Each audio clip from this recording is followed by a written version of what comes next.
Hello, my name is Sunny Kumar from Zirakpur.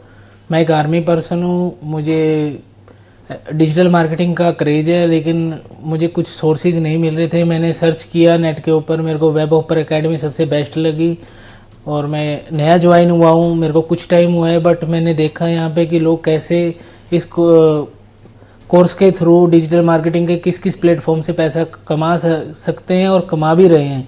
उसी तरीके से मेरा इसके अंदर इंटरेस्ट था। मैंने एकेडमी ज्वाइन करी और यहाँ पे अच्छे हैं, विकास सर हमें पढ़ाते हैं, काफ़ी अच्छा एक्सपीरियंस जो क्लियर होते हैं हमारे जो भी अपने माइंड के अंदर टॉपिक्स होते हैं या फिर कुछ ऐसे कोई डाउट्स होते हैं। तो वेब ऑपर एकेडमी हमें अच्छी लगी। Thank you.